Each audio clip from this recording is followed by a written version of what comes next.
2024 లేదా 25లో డిగ్రీ లేదా బీటెక్ చదివారా? సాఫ్ట్‌వేర్ జాబ్ కోసం ఎదురు చూస్తున్నారా? అయితే కోడ్ జ్ఞాన్ 100 డేస్ కోర్సులో చేరండి. జాబ్ సాధించండి.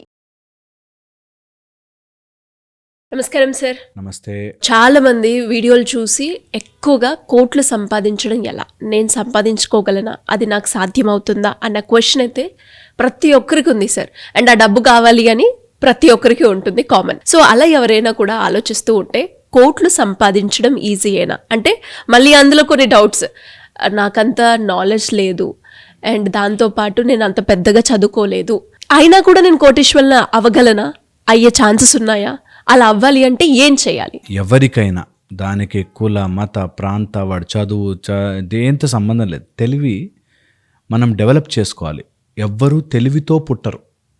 తెలివిని మనం డెవలప్ చేసుకుని మనకి కావాల్సింది ఏదైనా, ఒకతను నేను కుంఫు మాస్టర్ అవ్వగలనా అని అడిగాడు అనుకో, ఎవరైనా ఏం చెప్తాం? అవ్వచ్చు, ప్రాక్టీస్ చేస్తే అవ్వచ్చు. ప్లాన్ ప్రకారం నువ్వు రోజు ఇలా తిని ఇలా ఎక్సర్సైజ్ చేసి పొద్దున సాయంత్రం ఇట్లా చేస్తే అవుతావు కదా. దట్ ఈజ్ హౌ మనము కూడా మన లైఫ్లో నేను కోటీశ్వరుని అవ్వాలి అని నిజంగా ఎజెండా ఉంటే, ఊరికే మాటలు కాదు. చాలామంది మా దగ్గరికి సాధనలకు కూడా వచ్చినప్పుడు మేము సూర్య సాధన చేస్తాం సార్ అంటారు, కానీ కరెక్ట్గా సాధన ఇచ్చే టైంకి అంటే అప్పుడు మాకు సండే కుదరదు, మండే కష్టము, ట్యూస్డే రోజు అలా ఉంటుంది, ఎల్లుండి ఫంక్షన్ అని ఏవో చెప్తారు. సో కారణాలు లేకుండా కోటీశ్వరుని అవ్వాలి అని అనుకుంటే ఈ వీడియో ఖచ్చితంగా హెల్ప్ అవుతుంది. ఇప్పుడు నేను చెప్పే పాయింట్స్ ఖచ్చితంగా హెల్ప్ అవుతుంది. So first and foremost thing, random number ఎప్పుడు ఈ ప్రపంచానికి అర్థము కాదు. ర్యాండమ్ నెంబర్ కోటీశ్వరుని అవ్వాలి అనగానే ఎప్పటికీ అవ్వలేం. ఎంత కోటీశ్వరుడివి, ఎన్ని రోజులలో ఏం చేసి అవ్వాలి అన్నది క్లారిటీ ఉండాలి. So first and foremost thing, ఎవరైనా కోటీశ్వరుడు అవ్వాలి అంటే ముందు clarity with your numbers. Okay, ఎందుకు చెప్తున్నానంటే మనకి జనరల్ యూనివర్సల్ లా ప్రకారం ఏంటి, ర్యాండమ్ థింగ్స్ పనిచేయవు.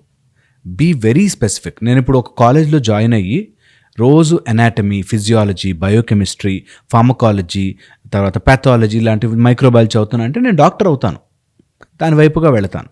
సో నాకు ఇంకా డైవర్షన్ లేదు. నేను ఈ 5 ఏళ్ళు చదువుతాను, డాక్టర్ అవుతాను, క్లారిటీ ఉంటుంది. అలాగా మన జీవితంలో క్లారిటీ తెచ్చుకోవాల్సింది డబ్బు విషయంలోనే. డబ్బు అవసరం కాబట్టి, మీకు ఇంకా మిగతావి ఏం లేకపోయినా, డిగ్రీ కాగితాలు లేకపోయినా డబ్బు అవసరం.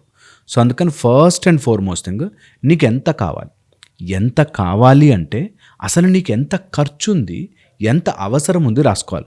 చాలామంది దీన్ని ఈ బేసిక్ నీడ్ అర్థం చేసుకోరు. ఈరోజు నేను చెప్పింది అది ఇప్పుడు స్టార్ట్ చేయండి. ఇది అవునా నువ్వెంత సంపాదించావని పిచ్చి డిస్కషన్లలో, పిచ్చి వాటిలో పడద్దు. పేపర్ పెన్నే కదా, ఖర్చు లేదు కదా, మంచిగా ఒక పేపర్ పెన్ తీసుకుని ముందు రాసుకోవాలి. అసలు నాకు నెల ఖర్చు ఎంత అవుతుంది, ఈ ఖర్చుకి నేను ఎంత సంపాదించాలి, ఒక 100 సంవత్సరాల్లో నేను ఎంత ఖర్చు పెడతాను కదా. అలాగా ఖర్చు కానీ సంపాదన కానీ పేపర్ పెన్ తీసుకుని రాసుకోవాలి. ఫస్ట్ నాకు నిజంగా ఎంత అవుతుంది, బాగా లావిష్గా బ్రతికితే ఎంత అవుతుంది, బాగా ఇంకా అన్నీ ఇష్టం వచ్చినట్టు ఖర్చు పెడితే ఎంత అవుతుంది. ఓకే, నాకు కావాల్సింది ఒక 10 కోట్లు 10 సంవత్సరాలలో అనుకున్నాం అనుకో.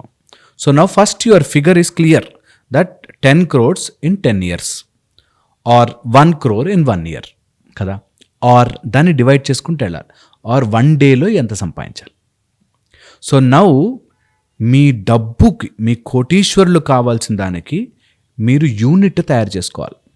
ఈ మొత్తం శరీరము తయారవ్వడానికి సెల్ ఈజ్ ఎ యూనిట్, నీ మొత్తం నర్వస్ సిస్టమ్ తయారవడానికి న్యూరాన్ ఈజ్ ఎ యూనిట్, నీ కోట్ల సామ్రాజ్యం కావడానికి నీ యూనిట్ ఏంటి. I'm not talking nonsense, చాలా చాలా పవర్ఫుల్. సో పర్ సెకండ్ నేను ఇంత సంపాదించాలి, పర్ మినిట్ నా అకౌంట్లో ఇంత డబ్బు పడాలి అనేది ముందు మనకు క్లారిటీ రావాలి. అంటే ఒక సెకండ్, ఒక మినిట్ వేస్ట్ చేసేస్తే నేను అది మైనస్ అవుతుంది. సో ఎప్పుడైతే నువ్వు డబ్బు తత్వంలోకి మారుతావో వస్తుంది. నా ఓకే, నాకు 1 కోటి రూపాయలు కావాలి ఆర్ 10,000 రోజుకి కావాలి అని ఫిక్స్ అయ్యామనుకో, ఏ సమస్య సాల్వ్ చేస్తే ఆర్ ఏ స్కిల్ డెవలప్ చేసుకుంటే ఆర్ ఏ పని చేస్తే నాకు 10,000 ఇస్తారు is the unit. 10,000 1000 what ever మీకు కావాల్సింది. ఒక యూనిట్కి నేను ఏమిస్తే, ఇప్పుడు నేను మంచి జిలేబీలు చేశాను అనుకో, ఆ జిలేబీలకి 100 రూపాయలు వస్తుంది. అలాంటి 100 × 100 ప్యాకెట్లు అమ్మితే నాకు 10,000 ఎగ్జాంపుల్ చెప్తాను. అట్లాగా నీ యూనిట్ ఏంటి, ఆ యూనిట్కి రావాల్సినది ఏంటి. ఓకే, అది జిలేబీ కావచ్చు, నువ్వు లేకపోతే స్వీట్ బాక్స్ కావచ్చు, లేకపోతే ఓన్లీ పార్సిల్ డబ్బాలు కావచ్చు. నేను ఒక పెద్ద కంపెనీ చూశాను, ఏ బిగ్ కంపెనీ. మనము చైర్ లాగినప్పుడు కింగ్ సౌండ్ వస్తుంది, నీకు ఐడియా ఉంది? అలా ఆ సౌండ్ రాకుండా కింద రబ్బర్ ఉంటుంది సార్, అది ఒక్కటే ఇస్ ఎ బిగ్ కంపెనీ. చెవులో ఇట్లిట్లా అనుకోవడానికి ear buds is a company. So మనము ఏం సమస్యని సాల్వ్ చేస్తే ఓకే నేను డబ్బు సంపాదించగలను అని చూడండి. ఈ మాట అనగానే నా దగ్గరకు వచ్చేవాళ్ళు, నేనైతే అక్కడ ఇంకెలా వస్తుందా మీకు అని అనిపిస్తుంది. అంటే వాటికి ఇన్వెస్ట్మెంట్ కావాలి కదా సార్, అంటే ఇన్వెస్ట్మెంట్ ఇచ్చేసి నీకు ఐడియాను ఇచ్చేసేసి డబ్బులు ఇచ్చేసి నీ అకౌంట్లో దండం పెడతారా? పెట్టరు. ఇన్వెస్ట్మెంట్ రావాలి కరెక్టే, బట్ ముందు నీకు ఇప్పుడు గవర్నమెంట్స్ కానీ అన్నీ నువ్వు ప్రాజెక్ట్ ఫైల్ తీసుకెళ్ళి చూపించి ఇస్తారా నీకు లోన్? నీకు నీ విజన్ క్లియర్గా ఉంటే దారిలు డోర్లు తెరుచుకుంటాయి. అది ఉండదు. అంటే డబ్బులు వస్తే చేస్తానండి. ఒక అబ్బాయికి ఐడియా చెప్పగానే, సార్ నేను కథలు బాగా రాస్తాను సార్ అన్నాడు. కదా రాయ్, నువ్వు ఒక మంచి బుక్ రాస్తే ఓన్లీ కథలు, అద్భుతమైన పిల్లల కథలు ఆర్ ఏదైనా న్యూ కథలు, ఓన్లీ అతను హారర్ దయ్యము కథలు రాస్తాడు. నువ్వు నమ్మ, ఒక్క కథ you can sell it for crores. ఒక పెయింటింగ్ లక్షల్లో పోయిన ఉన్నాయి. అంటే అందరూ లక్షలు ఎందుకు కొంటారండి అని నువ్వు నెగిటివ్లో వెళ్ళిపోతే ఎవ్వడు ఏమీ చేయలేడు. సో ఇప్పుడు రైట్ నౌ నేను బ్రెడ్ కొనుక్కునే ప్యాకెట్ డబ్బులు ఉన్నాయి కదా, అంతే. ఈ సంవత్సరం అంతా బ్రెడ్ తిని బతుకుతా, బట్ నా మైండ్ మాత్రం ఆ కోటి సంపాదించడానికి నా యూనిట్ని ఎలా తయారు చేసుకోవాలనే పని మీద ఉన్నాను. ఇది మైండ్లో పెట్టుకుంటే మీరు నమ్మరు. ఒక లేడీ మా దగ్గరకు వచ్చి ట్రైనింగ్ అయిన ఆవిడ ఓన్లీ పూజా సామాగ్రి ఓకే అన్నీ ప్యాకేజ్డ్ చేసి, సపోజ్ మీకు ఏదైనా సత్యనారాయణ వ్రతం ఉంది, ఆ వ్రతానికి కావాల్సిన అన్ని ఒక ప్యాకెట్ ఇంటికి వచ్చేస్తుంది. It's a great idea right? మళ్ళీ వెళ్ళి అవి కొనుక్కోవాలి ఇవి కొనుక్కోవాలని లేకుండా కదా. అలాగా సో మెనీ ఐడియాస్. ఒక ప్రాబ్లమ్ని సాల్వ్ చేసే ఐడియా నీ దగ్గర ఉంటే దాన్ని ఆచరణలో పెట్టడం గనక నువ్వు ధైర్యంగా అడుగు ముందుకు వేస్తే డబ్బు వస్తుంది. అండ్ డబ్బు వస్తుంది అనే దాంట్లో ఫస్ట్ మాయరోగం మనం అంటుకునేది ఎంత తొందరగా వస్తుంది. తొందరగా వస్తుంది అనే దాంట్లో పడ్డ రోజున డబ్బు పారిపోతుంది. నీ దగ్గరికి రాదు డబ్బు ఎప్పుడు కూడా. ఈరోజు ల్యాండ్ కొని రేపు అమ్ముతా అంటే రాదు డబ్బు నీకు. ల్యాండ్ కొని ఒక 5 ఏళ్ళలో 10 ఏళ్ళలో ఉంచితే అప్పుడు వస్తుంది. ఒక మ్యూచువల్ ఫండ్లో వేస్తే 10 ఏళ్ళు ఉంచితే వస్తుంది. నువ్వు ఏదైనా ఇన్సూరెన్స్ కడితే నీకు గ్రేస్ పీరియడ్ అయితే వస్తుంది. అలాగా డబ్బు వెంటనే రావాలంటే రాదు. బట్ నీ ఫోకస్ మాత్రం ఆ యూనిట్ డబ్బు నా చేతికి వచ్చేదాకా నేను దాని మీద నా 1 స్ట్రింగ్ ఆఫ్ మై ఎనర్జీ. మన బ్రెయిన్లో ఒక 256 బీపీఎస్ ఒక స్పేస్ ఉండి నీ 100 ఫోకస్లో 20% ఫోకస్ నీ బాడీ మీదకి వెళ్తే 20% ఫోకస్ నీ టార్గెట్ మీదకి వెళ్ళాలంటారు. ఏ టార్గెట్ అయినా సరే దాని మీద నిరంతరం ఆలోచించాలి. ఎలా వస్తుంది. ఇంట్లో గొడవలు ఉన్నాయి, హస్బెండ్ తిడుతున్నాడు, వైఫ్తో గొడవలు అవుతున్నాయి, లేకపోతే రిలేటివ్స్తో ఫైట్ ఉంది, అప్పు అన్నీ ఉన్నాయి, లేదని మాయమైపోలే. బట్ అవన్నిటిని పక్కన జరిపి నీ ఎదుగుదల కోసం నువ్వు ఒక 50 minutes to 1 hour నేను ప్రాజెక్ట్ ప్రిపేర్ చేయడానికి కూర్చున్నా. ఈ ప్రాజెక్ట్ని నేను నా లైఫ్ టైం యాంబిషన్గా పెట్టుకుంటున్నా. ఈ సంవత్సరానికి నా యాంబిషన్. ఈ సంవత్సరం నేను బ్రతికిందా 2026 ఈ పని చెయ్యాలందరూ. ఎవరైతే డబ్బు అనే కష్టంలో ఉన్నారో వాళ్ళు చేసుకోవాలి. నేను ఈ సంవత్సరంలో ఏం ఎస్టాబ్లిష్ చేయబోతున్నా దానికి ఒక పేజ్ అంతా ప్రణాళిక. అండ్ ఎవ్రీ ప్రణాళికకి ఒక కష్టం ప్రాబ్లం ఉంటుంది ఖచ్చితంగా. Make problem list.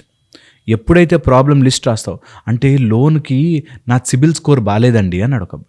CIBIL score బాగాలేని వాళ్ళు ఏం చేయొచ్చు? ఆల్టర్నేట్ సోర్స్ ఏంటి? What is the alternative? నీకు దారులు తెరుచుకుంటాయి. చాలామంది ఆ భయంలో బిక్కుమంటే ఆగిపోతారు. నేనంట ప్లీజ్ గో హెడ్. 100 ఆపర్చునిటీలో 101 వస్తుంది. ఖచ్చితంగా డోర్ ఓపెన్ అవుతుంది. దీనికి ఏ సమస్యని సాల్వ్ చేయగలం, దానికి నేనేం చేయగలను. ఒక అమ్మాయి మా దగ్గర డాక్టర్ చదువుతుంది, కానీ మా ఇంట్రెస్ట్ లేదు డాక్టర్ అవ్వడం, కానీ వాళ్ళ నాన్న వాళ్ళు ప్రెజర్ చేయడం వల్ల వచ్చేసింది. ఇప్పుడు ఆమెకి ఏదో బ్రెయిన్లో ఒక చిప్పు పెట్టేస్తే పెరాలసిస్ పేషెంట్ లేచి నడుస్తాడు అని.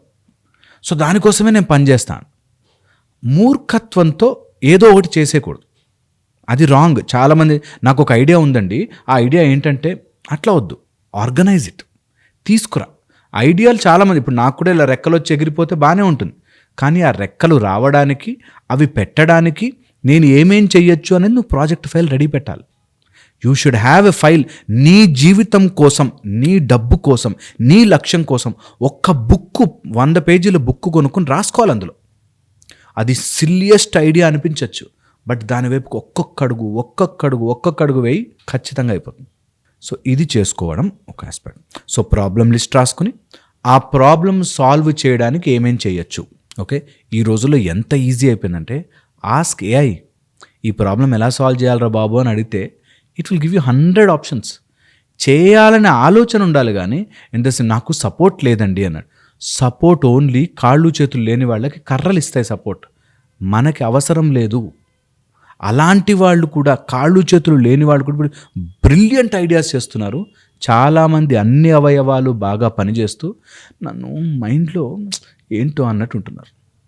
అలా ఉండద్దు. 1 సంవత్సరం ఫోకస్డ్ గ్రోత్ 100 సంవత్సరాలకి వెల్త్ తయారు చేస్తుంది. 1 సంవత్సరం ఫోకస్డ్ గ్రోత్ అది చేయలేరు, ఎందుకో చేయలేరు. సో అందుకనే అంట 2026 రిజల్యూషన్ తీసుకోండి. ఈ సంవత్సరంలో 3 నెలలు నేను ప్రాజెక్ట్ ప్రిపేర్ చేస్తా, అది అన్ని రకాలుగాను దాన్ని నేనే, ఇది కాకపోతే, ఇది ఇలా అవ్వకపోతే, దీనికి ఇలా అవ్వకపోతే. ఒక అతను టీషర్ట్లు బిజినెస్ పెడదాం అనుకున్నాడు. చాలా ఉన్నాయండి మార్కెట్లో ఇప్పుడు టీషర్ట్లు. నిజంగా మొత్తం ఇప్పుడు సరదాగా సండే రోజు గ్రౌండ్లోకి వెళ్తే ప్రతివాడు సచిన్ టెండూల్కర్ అయిపోదాము, ధోని అయిపోదామనే క్రికెట్ ఆడేస్తుంటారు. అందులోంచి ఒక ధోని వస్తాడు, అది నమ్మాలి. అందులోంచి ఒక సచిన్ టెండూల్కర్ వస్తాడు, అది నమ్మాలి. అలాగే whatever you are focusing on, దాని కాంపిటీషన్ ఆల్రెడీ ఉంటుంది. దాని నుంచి యునిక్గా నువ్వేం చేయగలవు, ధోనిలాగా నువ్వు హెలికాప్టర్ 6 కొట్టగలవా అన్నప్పుడే నిన్ను తీసుకుంటారు. అందుకని దట్ ఈజ్ ఆ ఒక్క మెలిక దగ్గరే నీ కోట్లు దాగి ఉన్నాయి. ట్రూ. ఆ ఒక్క మెలిక, ఆ ట్విస్ట్ దగ్గర. సో దాన్ని పట్టుకోవాలి. అట్లా చెప్పుకుంటూ పోతే బోలెడు ఉన్నాయి. అండ్ చాలామంది కోచెస్ హెల్ప్ చేస్తారు దీనికి, బిజినెస్ కోసం కూడా, వాటి కోసం. So we should all do it. And అందరూ చేయండి. సో కోట్లు సంపాదించుకోవడం అంటే మోటివేషన్ కాదు, చాలా డెడికేషన్, డిసిప్లిన్, చాలా డిసిప్లిన్. అందుకని నా మాటలు విన్నారు కదా, అవును చెయ్యాలనిపించింది కదా, ఒక 100 పేజీల బుక్ కొనుక్కొని నా జీవితపు కళ ₹1 కోటి సంపాదించడానికి ఇది, దీన్ని ఎంత స్మాలెస్ట్ యూనిట్గా బ్రేక్ చేయొచ్చు, ఆ బ్రేక్ చేసిన దాన్ని ఎలా సంపాదించవచ్చు, దానికి నేను రోజుకు 1 గంట పెట్టి ఎవరి గురించో బాధపడే టైం తీసుకెళ్ళి దాని మీద పెడతా. అది కనుక చేయగలిగితే చాలా చాలా బ్యూటిఫుల్గా ఉంటుంది లైఫ్. True sir. ఈ వీడియో చూస్తున్న వాళ్ళు ఎవరైనా కానీ, అంటే ఇప్పుడు మనం చేసిన వీడియోలో ప్రతి ఒక్క పాయింట్ని కనుక నిజంగా కోటీశ్వర్లు అవ్వాలి అనుకునే వాళ్ళకి ఎలా ప్లాన్ చేసుకోవాలి, ఎక్కడి నుంచి స్టార్ట్ చేయాలి, ఎలా ఉంటుంది అనే వాళ్ళకి ఒక క్లారిటీ వచ్చింది అని అనుకుంటున్నాను. దాని కనుక డిసిప్లిన్గా మనం ఫాలో అయితే ఖచ్చితంగా వాళ్ళ రిజల్ట్స్ అయితే వస్తాయి, చాలా బాగా వస్తాయి. It's a great information sir. మీ ఇలాంటి ఎన్నో ఇన్పుట్స్ అయితే ఇస్తూ ఉన్నారు అండ్ చాలా మంది రిసీవ్ చేసుకుంటున్నారు. ఇంకొంతమంది అక్కడే ఆగిపోతూ ఉన్నారు. అంటే మోటివేషన్ కొన్ని రోజులే ఉంటుంది కాబట్టి ఆ మోటివేషన్ తీసుకుంటున్నారు, కానీ డిసిప్లిన్గా ఫాలో అయితే ఆ రిజల్ట్స్ చూసిన వాళ్ళు ఎంతో మంది ఉన్నారు. చాలా మంది ఉన్నారు నా దగ్గరకు వచ్చిన వాళ్ళు, చాలా మంది అట్లా డెవలప్ అయిన వాళ్ళు ఉన్నారు. Super sir. Thank you so much.